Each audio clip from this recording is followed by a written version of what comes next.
Ah, that's better. How's that? Yeah, I was just about to say, Alan, I was like, why am I teaching you? You're always on TV. I was like, you should know this. But you have a crew that does that for you. When you got people around you, you delegate, right? So you delegate, and what you do though, you drink your own tea, Lila. So this is look at that. That's a touch of Wimbledon there. Right, right. So, so I every time I drink this is because Vijay Amritraj, my good friend, my Indian Yes. icon tennis legend. We did I think 18 Wimbledons together. Wow. At the end of it, that's what I got to show for it, a mug. I could have given you more mugs than that one. Anyway, good. Laila, it's good to see you, and you're looking very well. Oh, thank you. It's good to see you too. I was just saying that I've known you for almost like, I think 17, 18 years or more than that. I'm not sure. It's about 20 years. So, yeah. Wow. I think there was a function down in Boat Key in Singapore, and Mark Kane, they called the big man. And yes. You were facilitating people to go into one room, and it was like can't remember the function, but that was it. And obviously you've had a great influence on people in Singapore because you've inspired a lot of people, through what you've done, through your training and through not just your training, but you help a lot of people, which is, I think that's half the battle in life, is to help people, because you never quite know what's going on with the other person if you're talking to. You never quite know what battles that person is facing. So that's the kind of line where I come from. It's easy to form an opinion of someone straight away, but I tend to just take a couple of seconds to just think about that person and say, I wonder what's going on there, and then you sort of carry on. Sorry, I'm gonna have to. No, go ahead. So I've known that about you for a long time, and you have helped me through my career, and also a lot of advice, and I truly appreciate it. You always make the time to, when I need help, and I've been very, very lucky because I've met a whole bunch of people that have the same mindset. So I'm truly blessed.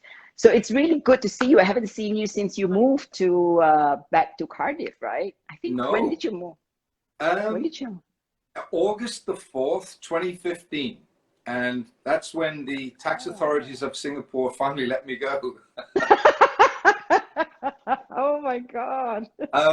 No, I paid all my taxes. But it was almost 16 years living in Singapore, almost 16 years, wow. Which was a fantastic adventure, because Singapore is a dynamic, it's a lively place. It's a hub, isn't it? It's a hub, and although I traveled a great deal, and I used to go to India a lot, because a lot of my work took me to India, and now more recently to Pakistan. But I traveled the whole sort of Southeast Asia hub, for golf and cricket, and it went down to Australia and New Zealand and South Africa. So I look back with wonderful memories of Singapore, because it's almost like it's like a hub. It's like a train station. People come in, people go out, people come in, people go out, and I've got lifelong friends, from there. You're one of them, and so for that, I mean, I could have stayed in this country, right? I could have stayed here and been part of the BBC sort of furniture. I would have been that old chair in the corner, Never. So I decided to leave, to sort of step out of my comfort zone. And I think everyone should do that. Step out of your comfort zone. It's a bit like you with training, Laila. You've got a sort of a 25 kg weights or whatever it is, and you've got to get up to your 26 and 27, and and you've got to reach that. I mean, I trained yesterday. I was in the gym yesterday thinking I got to bulk up a bit for this interview,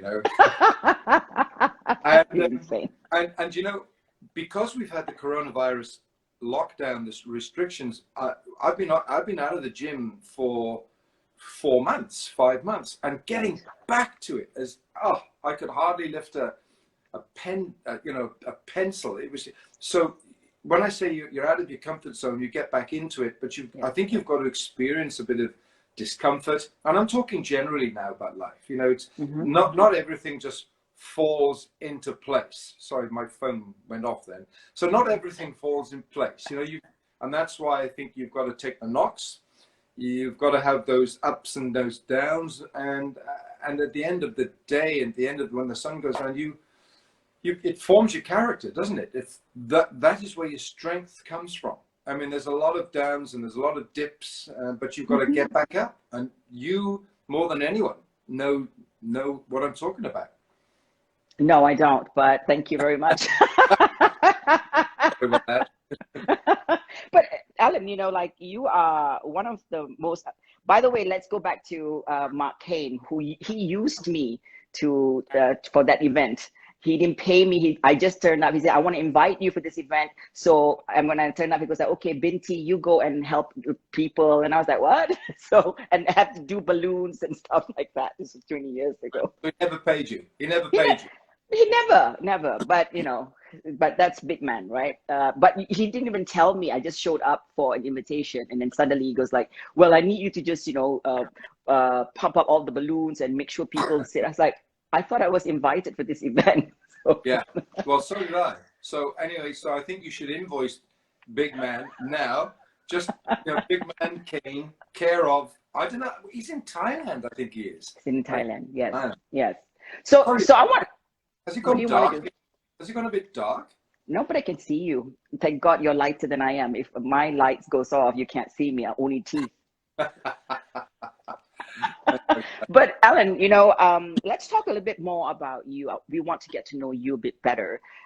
So I was telling them that I remember when we went to, I can't remember, Center Point or something. You needed to buy something, and then everyone there was a guy that was following you, and he treated you like God, and I was like, what? and you were like, yeah, you know, it's because of the cricket and stuff like that. So you were very modest about it. So I'm glad that I got to know you and not know what you do. Later on, I knew who you were. So I got to know the core of you. So now let's talk about who you are. You are a sports broadcaster, a writer. You have a book. You have how many books? I do not know. We want to talk about that. And a mentor. So why don't you take it away and introduce Alan the way Alan wants to be introduced? Well, you know, Laila, I remember that trip. Yeah, I do. And that comes with the territory of, you know, being on television, working on television. And obviously in India, where cricket is a religion, it's not a sport, it's a religion. So the people follow you fervently. And, you know, there's quite an Indian diaspora in Singapore. So they follow you and they watch cricket on TV. And the minute they do that, you know, if you're seen in public, it's almost like you're a part of their life. Because you're in their home, you're on the screen. And, you know, they're just, you know, generally fans just want to speak with you, which is, yeah, it's nice. You know, I mean, it's a nice feeling because it's like an interaction. You know, it's just like an interaction. And you know, people, you know, when you're at a cricket ground, I'll just say cricket now because I do golf and rugby and tennis, of course. But if I just concentrate on cricket, because it's, as I say, it's a religion in India, in Bangladesh and in Pakistan especially. And there's this big population of Indian cricket fans in Singapore. So that's where that's come from. I still, you know, up until coronavirus, I was traveling the world. I came back from Lahore, Pakistan in March this year. I haven't been anywhere since. But my role in broadcasting is sort of just taking a different perspective now, because I am mentoring, I'm training, I've just done a course in sports broadcasting for the University of the West Indies online. It's just completed. It was fantastic. We had a former Olympic silver medalist in there, Grace Jackson, who ran for Jamaica in the 1988 Seoul Olympics. We had 2 West Indies women's cricketers, and we had people from Anguilla, from Suriname, whose first language is Dutch. So they did their assignments in Dutch, and I sent it. I can speak a little bit of Dutch, but I sent it to my friend in the Netherlands to evaluate. And so you build up these you build up these pods, these connections, and almost I feel like I'm gone back to square one, where I first started this business of broadcasting, and I had to learn from some of the greats in British broadcasting. So that's where I am now. I'm helping people on their journey, starting their journey. And yeah, you're right. You know, not all these books, they're not all mine. So I've written, you know, I've written my book, and it's called Easier Said Than Done. And that book is my story, really, because things are easier said than done. And, you know, I feel it's been the most incredible adventure. I'm still doing it.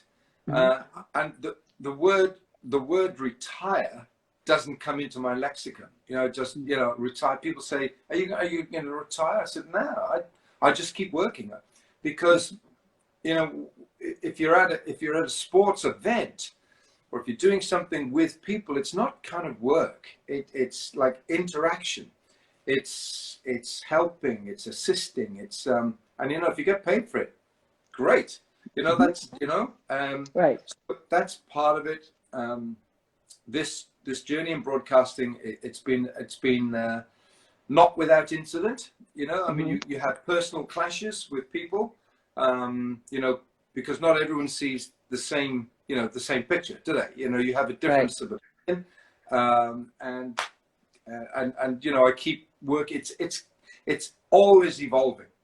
You know, I'm sure that, like, training methods with you and people getting people to the gym. I mean, I found it quite tough. Part of me didn't want to go to the gym yesterday, and I'm thinking, if Laila was here, she'd smack my backside and she'd make sure I would go to the gym. So, you know, so you're always finding new ways, and that's where I am. So I have Laila. I have a network of global friends, you know, and that enriches me. You know, that I keep doing that because the phone, I don't know why it does that. It just keeps going off. So sorry, that's why I'm reaching forward. I thought you were going to poke my eye, like you're wearing glasses. So I have this lovely network of friends, you know, Singapore, Canada, down in New Zealand, and every day I wake up, God willing, you know, we're connecting. And we're connecting, and that enriches the landscape. It enriches the tapestry that I'm part of. I can't put a value on that.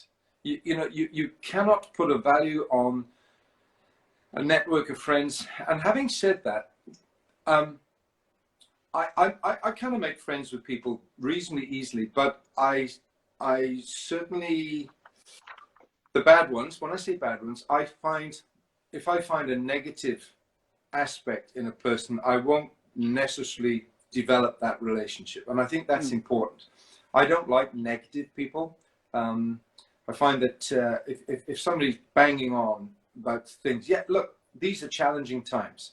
And you could talk about coronavirus every day for 24 hours a day, but don't do it, because the newspapers are doing it, television is doing it, you know, everyone is talking about it, and it is bad. You know, it's a serious scenario, but I tend to gravitate more towards positive people. You're a very positive person. You're extremely positive, and that's the kind of person I relate to. And I think it's really important, because if you're with positive people, that has the effect on you. It develops positive energy in yourself, and even if that comes for just a training, going to the gym, you've got to do it. You know, and that I'm, you know, so I learn from people like you. You know, you know, it's easy to go to a bar at 5 o'clock, at 5:30, right? You can do that. We can all do that. And you can drink and have your wine and your beer. But I would rather go to the gym than go to a bar. That's the kind of journey that I prefer. And that is, you know, that comes from a long way back. Healthy body, healthy mind, you know, eat well, live well, sleep well. I got up early for this, but I went to bed a bit early. I went to bed a bit early last night. But thank you so much. But when did you start? I mean, you're in sports. You're a sports person. Let's go back and start your journey. How did you get into sports and fitness? Bianca is here. My daughter is here watching for the first time. Is she? Yeah, so Bianca's here. Great. Hi, Bianca. Good to know you're there. My goodness, how well has Bianca done? Bianca and Zavira. I mean, they've done fantastically well. So congratulations.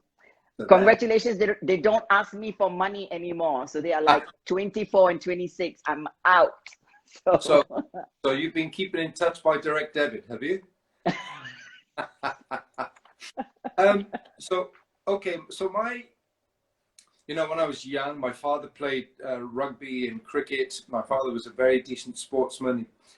So he was my mentor. He was the person who set me on my journey in cricket and in rugby. And it was just coming up through school that I realized I had a talent to play, especially this phone. What's the matter with this phone? Anyway, sorry about this. So the journey in cricket. Cricket is the sport that I played professionally. I played rugby at a first-class level as well. And cricket was a sport that came naturally to me. I mean, I loved it. I went off to Loughborough University. I did my degree in sports science and psychology of sport and another degree in the history. So I just loved playing cricket, and it became my profession. I went into cricket, and at the age of 28, I developed this really nasty shoulder injury. My shoulder broke down. Right. I missed a season, a whole year of cricket at the age of 28, 29, which is pretty much when you're at your prime. And I was able to evaluate during that year, because I did come back to the game, but I was never quite the force, never quite the potency in my bowling. I was a fast bowler. Some people would say you weren't that fast, but I was quick enough. So during that time, Laila, I evaluated what I wanted to do. I didn't want to coach, but I wanted to stay with the game. So that's really how I got into this business of broadcasting. I started with BBC locally, with BBC Radio Wales, and it moved on. I lived in South Africa for a number of years. And then I made that leap to go into ESPN Star Sports in Singapore, where I first met you. And that was I left here February the 2nd, 2000. So that's 20 years ago, and so the cricket and the playing of sport was very much part, that was the essential core of this journey. And it gave me a taste for wanting to get into broadcasting there. And I've never, I'm kind of coaching now, but coaching people in broadcasting. I'm not coaching cricket. Occasionally I do a little coaching cricket session, just little things, but not much. So the playing of sport early in my life was important. And then I went to Loughborough University. That's a sports, it's Britain's #1 sporting institute. It's the center of excellence. So that essentially as well, that Loughborough, the 4 years I had at Loughborough, they work on a standard deviation curve. Now, by that I mean that you could go there and you could be the #1 sportsman from this part of the world, but you could go to Loughborough and there would be 20 people of your ability and perhaps better. So you wouldn't all be given A's or B's. You'd be part of that curve. So if there was a number of A's and B's here, you might slip down to a C. So what it did, it introduced this incredibly strong competitive element where you had to beat the next guy. So they were friends, and we're all still friends. We have a WhatsApp group, we have a Loughborough group, but we were highly competitive in everything we did, whether it was a drinking competition, but whatever it was highly competitive. And I think that's still with me. I think it's still in me too. And sometimes I compete against myself, so like yesterday I went to the gym. Today I will go to the gym this afternoon and I will raise the bar. I will go heavier weights than I did yesterday because I need to do that. And that sort of triggers things here to keep pushing yourself. And that's, I think Loughborough did a lot for me. And what is great now is that we're all still pals. I mean, this social media thing is just amazing, Yeah. because it's put us all back together. I mean, look at this. Right. You're in Singapore, I'm little Cardiff in Wales, and apart from my phone going on the blink every now and again, it's great. But I think there's nothing wrong with your phone. I think because it looks as if it's shutting down, but it's not from this side. Oh, so right. just leave it, and I'm sure if Okay. you go off, then we'll come back on. All right. Start all over again. Okay. So how do you get, like, okay, so that's the physical side, and you are very that's Lola, shush. Right. This is live, so Yeah. Lola, no. So how do you keep your mind, like how your mind is so strong that you are able to overcome a lot of things? Mental is the most important part of fitness. And how do you keep your mind fit? Well, I read, these, I haven't read all of these, but I love reading a new book. This is the one I got this week. This one here, right?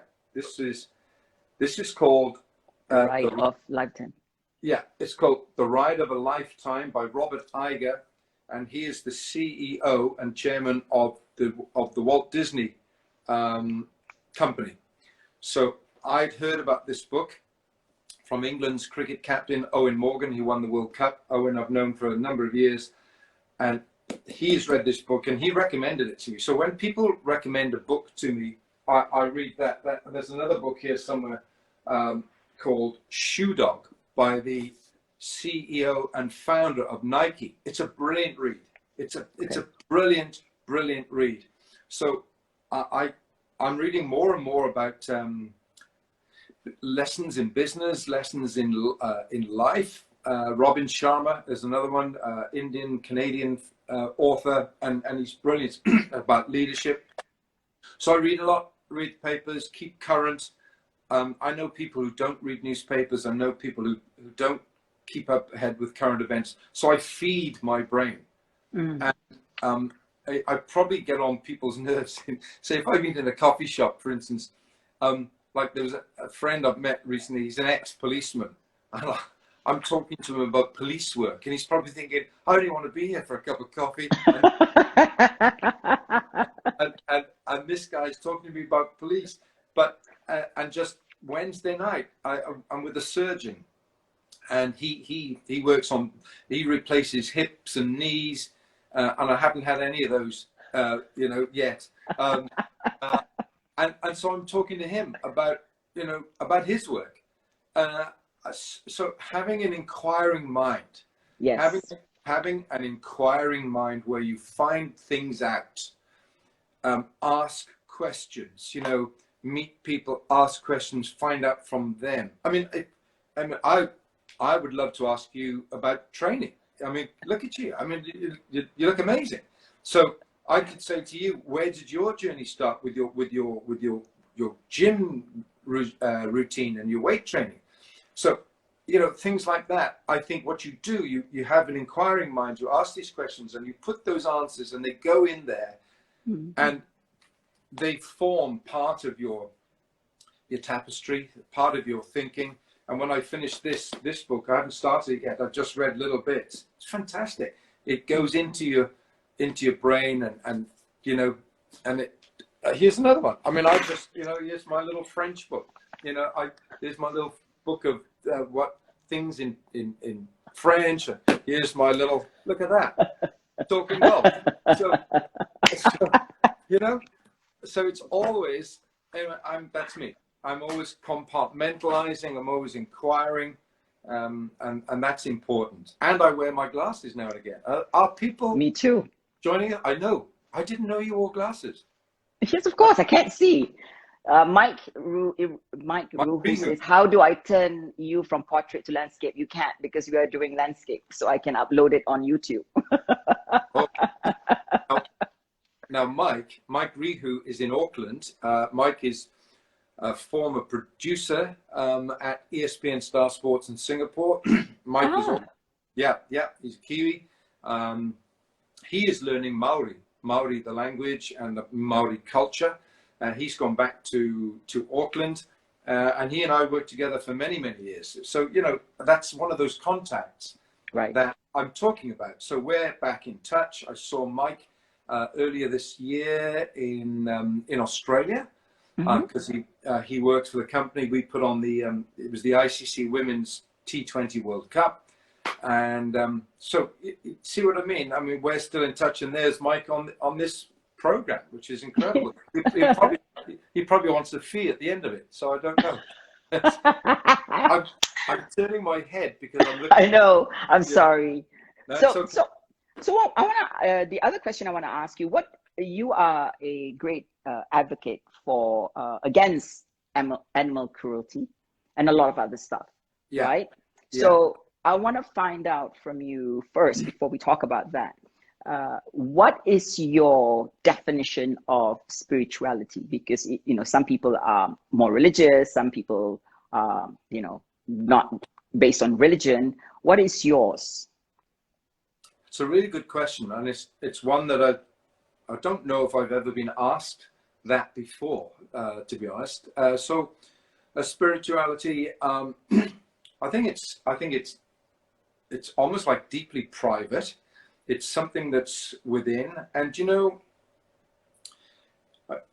you almost get a feeling sometimes when I'm with certain people, I actually feel, and this happens when I'm with Vijay Amritraj, my great friend. When I'm with him, I almost feel as if somebody or something from another part of the universe has put him here so that I can connect with him. I feel things happening in my body. I feel, yeah, I do. I thought you get that from me. Yeah, because you're making me talk about something that I don't talk about.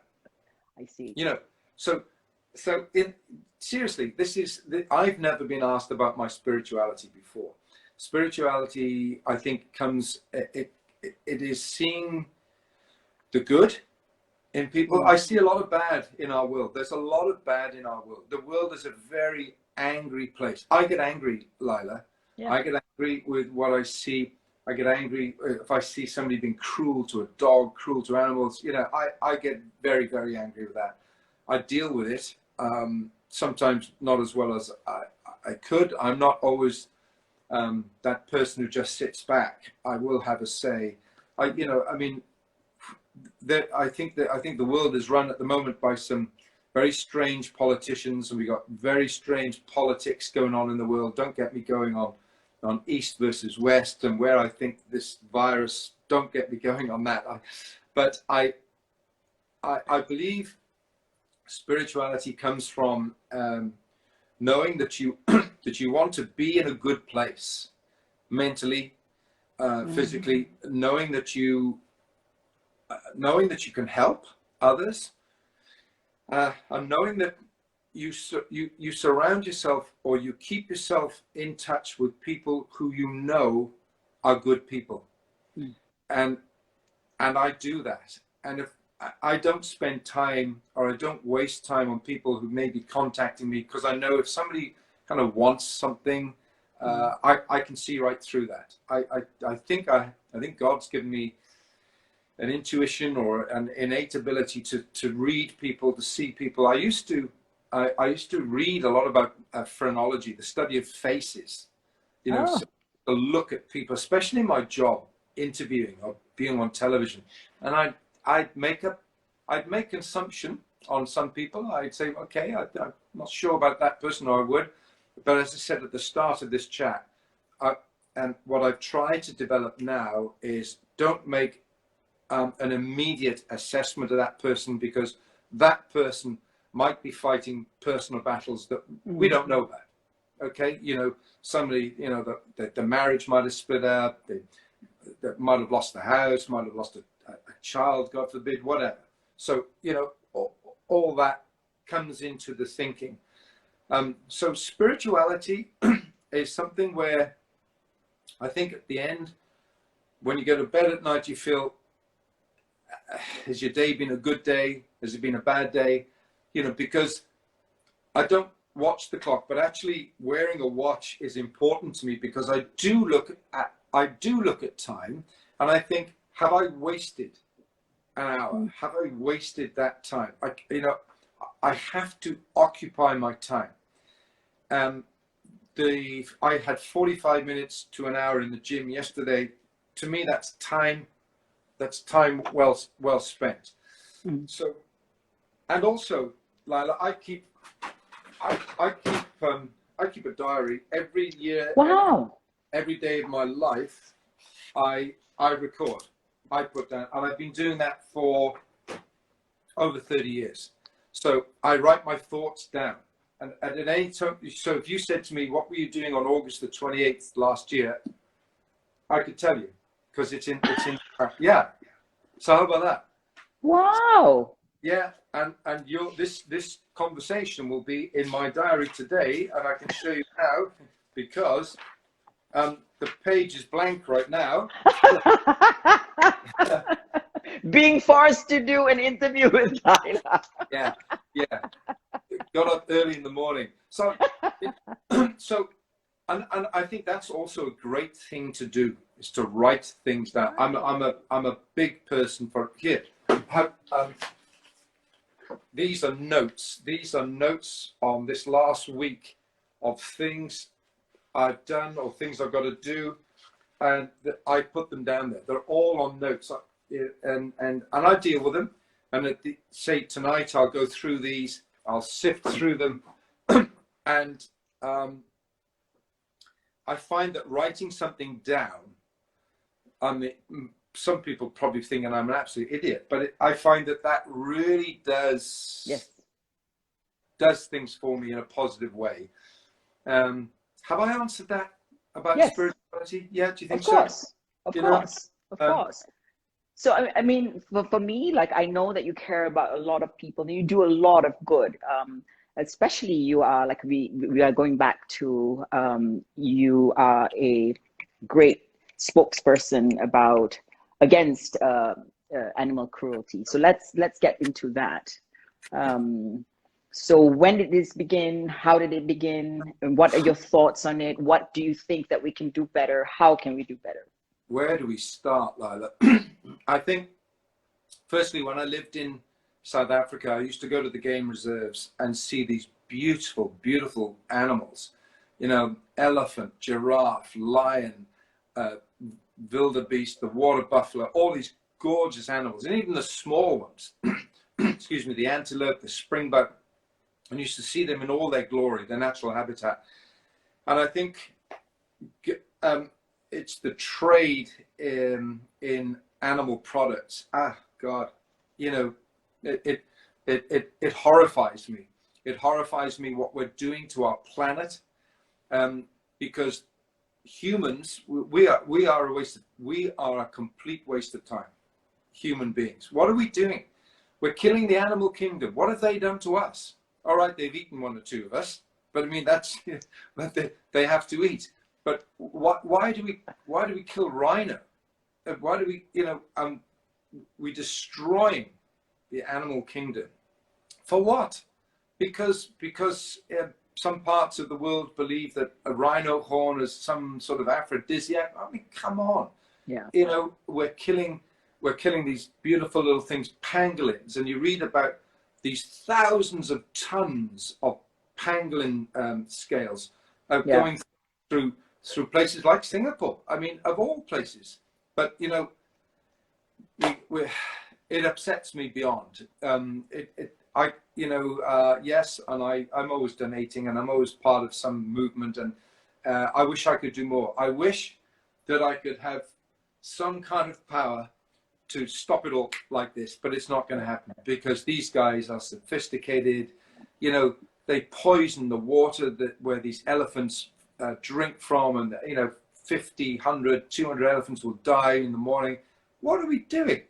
And that's just of the big animals in Africa. Look at circuses. I detest circuses. What are we doing? Making a tiger so standing its hind legs. Why do we need circuses? We don't need circuses. And then you get people who treat dogs badly. I mean, and how we have dog meat and oh God. So it's something that I get involved with, Laila. And the people who kill animals. Sorry, I'm not going to do that. The people who kill animals and who part of the trade. I say that the what am I doing here? Sorry, the people who do this, I say, give them the most, give them the strongest sentence possible. Lock them up, or just, I would put them out in the jungle and say, right, you fend for yourself. It's you against the animals now. But I'll just take your rifle away. What's the sport about having a high-powered rifle shooting a lion or a rhino just there? What have they done to us? You know, so I feel more for animals, defenseless animals, than I probably do for human beings. I mean, you know, because they can't defend themselves. They can't defend themselves against high-powered rifles, poison, and these gangs who just get them because they want the skins or their teeth or their horns. So, yeah, I'm very much involved with that, and that keeps me. That upsets me incredibly, actually. Yeah, I understand what you're saying and where you're coming from, but I do see a shift with the new generation because of they're more conscious. The young generation, as much as we hate them, like, you know, the millennials or whatever, they have a different perception of what life is supposed to be now. You know, they spend, they don't want to be in debt. They don't want to have credit cards. You know, they want to work-life balance, and, you know, they care about, and, you know, things that have animal products in them. So there is a shift. I mean, when talking to my kids, you know, sometimes I get like more education than I would like to, because they go like, oh, you're not supposed to do this, you're not supposed to do that, mommy, you know, but we are moving, we are changing. It's the old generation, all the old myths, certain tradition, custom, rituals. Yes, I truly believe it. But when it comes to harming animals, you know, unless they're attacking you, it's a different story. But like you said, if the rhino is standing there drinking water, you just shoot. What kind of sport is that? Doesn't make sense. It doesn't make you a hero. No. Right? Well, 100%. And I'm, you know, I'm glad that the new or the younger person is taken this on board, because they're asking questions, aren't they? And you know, Bianca would be asking you questions. Why are you doing that? Why, you know? And so I think that's really, really important. Yeah. And to me, if I could, you know, it's I don't say it's a losing battle, but it's a war against these people who go to Africa. They're organized gangs. They're in all countries of the world. We know where they are. We just need more enforcement, more rangers, more money, more power. Oh gosh! Yeah. But whenever there's involvement of money, you know, somebody will pay a high price. You know, nobody, the other party doesn't care. You know, they don't care. Yeah, you know, Laila, I'll mention this because when I was there in Singapore, living there, I went down into Chinatown, and there are shops there selling shark fin. They're selling the shark fin, and I would go there and have a conversation with the shop owner, and they say, "Why are you selling this? You know, why are you selling this? You know?" And more often than not, they would get me chucked out of the shop because I would go in there and question these guys. I said, "Do you know why?" But you see, that's ingrained in the culture. You know, so that shop owner needs to sort of go on a learning course. And the young people like Bianca, Zavira, they got to teach these guys. Right. They educate them, say, you don't do that anymore. We don't need to sell shark fin. You know, shark fin soup, whatever it is. Oh God, leave them in the ocean. Right. So, you know, but that was my little thing, and I used to quite enjoy going into that. Thank God we didn't go to Chinatown together. I never took you there, did I? No. So, you know. So I'm having my own little argument and my fight, but I would do it. and I feel damn good for having done that. And you kind of talk about spirituality, maybe that's a part of it as well. Yes, So, of course. you know what I mean? I say, Yeah. and I would get angry. I'd say, why are you doing that? Pick up a jar and I would take it out and he'd come chasing after me. So they probably thought this idiot white man, you know, with his hair, who's in my shop trying to steal my shark fin. So, but I think, but that did me good to do that. You know, that did me good to do that. Similarly, you go to parts of the world and they got little monkeys on chains and they got them dancing for tourists. And, oh, God, that makes me cry. You know, and you go to the guy and say, stop it. I'll give him sort of 100 rupees. So I said, take the monkey away and go away. And of course, doesn't do anything because he's got to earn a living. But so it's educating these people, Laila. It's getting through to them, and you know, hopefully. But don't lose hope. There is change. It's not as fast as we like to. The only hope that we have is the new generation, because they are less greedy.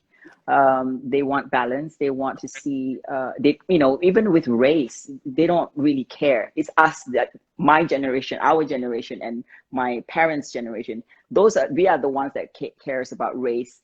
They don't care. They go like, what are you talking about? Nobody cares about race. You know, it's your own self. You prove yourself to get whatever you want, whether it's work or whatever you want in life. So I don't lose hope. You know, I think it starts with us as parents. How we educate our kids at home. My kids grew up with 4 or 5 religions. We taught them every religion in the house, to respect other people's religion or non-believed in religion. It doesn't matter. It's people's life. It's people's, at the end of the day, they are the ones who are going home to whatever source, whether they believe it or not. It's none of our business. I told my kids recently, I said, there are 3 things that you don't discuss. Is politics, religion, and race. That's it. You know, it's all personal. So it begins with us at home. That's what I think. You know. That's brilliant. That's fantastic. So you've allowed your 2 daughters to make up their own mind. You've shown them what's, if you like, what's on the plate. What they put on it or what they decide to eat from that plate is their choice, their decision. You know, I think that makes them more rounded individuals, but it starts with educating people, doesn't it, Laila? You know, if you'd had the big stick policy, say you will do this, then you would have rebellion from them. Right. You've said, look, there's 5 religions here. I mean, Singapore is a model for the world. Singapore, right. You've got the Chinese, Indians, the Caucasian, Malay. You've got the 4 languages spoken there, and generally it's a peace-loving state, peace-loving country, and you know, it's a model for the world. That's what I loved about living in Singapore, is that, you know, you could meet people from so many different walks of life, and you know, you can just walk up and down Orchard Road, or you go into Jalan Bazaar, or you know, all these different places. And it works. Singapore works. It's a fantastic model. There would be people who would disagree with the fact that Singapore has the ultimate penalty for drugs and other crimes, but I'm for that. Right. When you land in Singapore on a Singapore Airlines jet, and they announce, they say, ladies and gentlemen, just a reminder that Singapore does have the ultimate penalty for drug abuse and drug use and other things. I'm sorry, this offends people. I'm sorry, but I am for that. I am for it, because drugs, there's a huge problem in this country, drugs. And there's a huge problem with the gangs who come from the north of Africa and they're infiltrating South Africa. Drugs is an evil in our lives, and you should see drug. Oh, it's horrific. So I put my hand up, and if people are watching this now and they say, how can you believe in that? Well, I do. And also criminals, the worst offenders against children. Sorry, for me, why keep them? Same. Well, that's probably another program, Laila. Yes, yes. But, Yeah, no. I totally agree with you. I you know, think that if you come to a country that there are certain rules and regulation, you have to abide by the rules and regulation. If you don't like it, don't enter. It's very simple, you know. yeah, So that's the way I see it. So many people don't agree with the Singapore laws. I love when a lot of countries say that you don't have the freedom. I said, I have the freedom if I want to walk around at 3 a.m. without somebody shooting me in the back of my head or stabbing me or robbing me. You know, that's freedom to me. Not like at 5 or 6 o'clock, you know, you have to go home because certain neighborhood you can't walk around. That's not freedom to me. I want to be safe. I want to take my kids to the playground and know that it's not being kidnapped. So that's freedom to me. You know, a peace of mind is freedom. That's the way I see it. And Laila, you feel that in Singapore. Yes. You feel Yes. your freedom. Yes. Yes. Like, 100%. I would never touch wood. Not with arrogance. I'm Singaporean. I've been born in Singapore for the last 53 years. I've traveled around the world. I've never felt one day I go like, I could live here. You know, I could give up my citizenship. Never say never, but at this age, I love where I am. I am very proud of Singapore. I'm proud of what we have achieved, and I'm proud of what I have achieved as a Singaporean woman, an Asian woman. So, yeah, and look what you have achieved. I mean, you've come through barriers, obstacles. Yeah, with help of a lot of friends like you and many more that have helped me through. Well, you know. Yeah, well, that's Singapore. That was great. I thought it was those 16 years in Singapore were the best because I learned about good and bad, but generally, you know, that great man Lee Kuan Yew, when he, God bless him, passed away, I was in New Zealand. Right. I was in New Zealand. Oh my goodness, I cried. Yeah. I cried unashamedly. It was February. It was a February, wasn't it? And when the news came through that Lee Kuan Yew had gone, I absolutely, I was in my hotel room on my own. But that man, I mean, I've got his books here and I've read parts of them, you know, his journey, what that man achieved for the people of Singapore, what his vision. Yeah. Yeah. I would not have a bad word said against him. I thought he was an amazing human being. I met him once. Oh, you did? Yeah, once in the Botanic Gardens in Singapore. They were taking him for a little ride around the Botanic Gardens, and he was sitting on the back of it like a golf truck, right. You know, a buggy. Yes. And I was walking through, and I said, "Sir," I said, "Sir," and he just turned. I said, "I love your country," and he just went, "Thank you." Yeah. He's an incredible leader. We've only got like 10 more minutes. I want to wrap it up by asking you for what tips can you give or advise to someone that can find balance in fitness in mind, body, and spirit? Whew. You're probably better trained, better qualified to that question.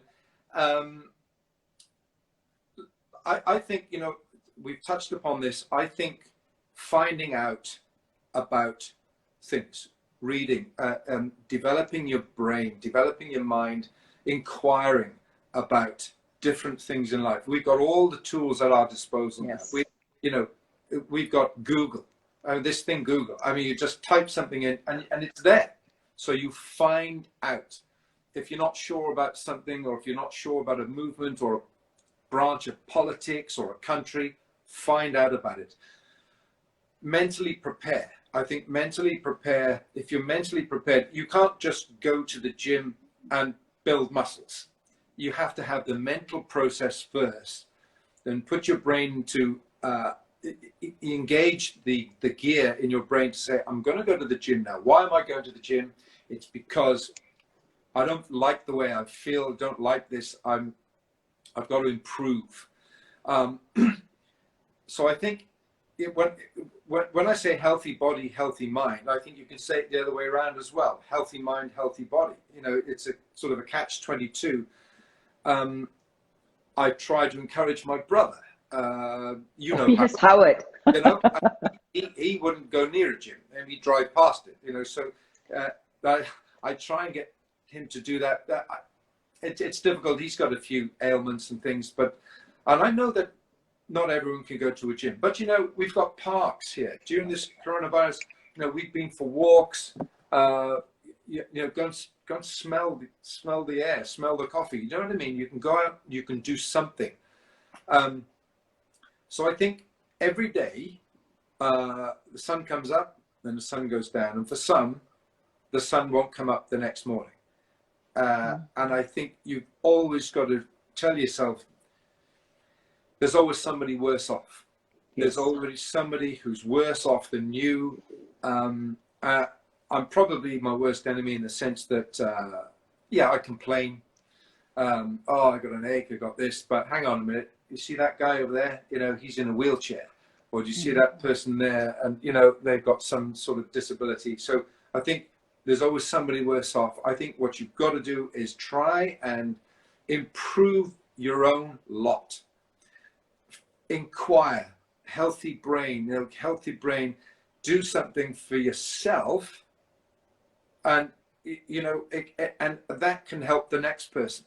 It can help the next, if you're doing something, if you're feeling good about your own territory where you are, the oxygen that you're taking in, that's going to help the next person.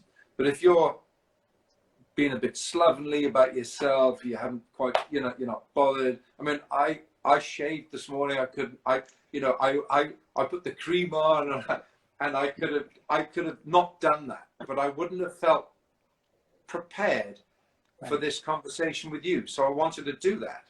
And that's just a little thing my dad told me, you know, he would shave every morning. He would never go out unshaven. And unless you've got a beard, you know, I just think you should shave. And that's just a preparation for the day. It's a preparation for the day. And in more recent years, Laila, I get to bed earlier and I get up earlier. And I love that. And, you know, I think the morning time, I mean, I read a lot of Robin Sharma, and he's got a thing called the 5 o'clock club. And he believes you get up at 5, or you start your day at 5. You can achieve more in 2 hours before a lot of people start their day at, say, 7 or 8 o'clock. And you've done it. You know, you're ready. Then you can go for your coffee and your walk, and you're ahead of the game. So I think there's lots that you can do. You can write it down. Write a little note of what you do in the day. What have you done? What have you achieved? Could you do it better? And there's a million things that can be done, you know. And as I said to you, I'll go in the gym this afternoon because you've inspired me, and I want to do better.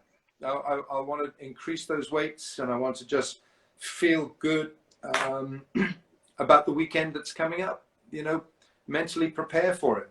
I think if you start with yourself, if you start with yourself and you're nicely presented and you look good, and look at you. I mean, I could have stuck on an old T-shirt here but that's not right. Right. I mean, I appreciate it, because I would never come on an interview with T-shirt and shorts, because that's not what I am about. That's right. So I think it really does start with yourself. You know, and if you've had a bad day or a bad night, and you know, we had a bad one on Wednesday. We buried a friend of mine who was 61, died of cancer, and it kind of gives you a perspective for the next day, and you know that people suffer, and people are in worse positions and conditions than you, and you know, starts with your preparation, mentally, physically, and then you can help others. I love it. My friend Edward, who I respect a lot in Jakarta, says excellent interview. So now, before we go off, because we got like 4 more minutes, I want to read all these notes that people have left you, because you're so popular, Mr. Wilkins. They have names that's very strange for me to pronounce. Say, good to see you, Wilco. Hope the rainy diff is treating you well. Don't know what that means. Hope what's true? What was that? Diff, D-I-F-F, diff. I don't know what that means. The diff, Cardiff. The Oh, diff. Cardiff. Oh, it's a slang. I see. Yeah, I see. they call Cardiff, sometimes they call it the diff. So we love the diff. Ah, okay. I'll have to get you one of those T-shirts. It's a T-shirt that says "I love the diff." So somebody says, please give us a heads up next time so we don't miss your interviews. Oh, okay. Thank you. Normally it's on Fridays and Sundays at 1 p.m. But because Alan is way away from us, you know, we do it slightly later, which is early for him. We can do this again. Yes, definitely. Yes, please. Hello, sir. You got a lot of hello, sir, from Pakistan.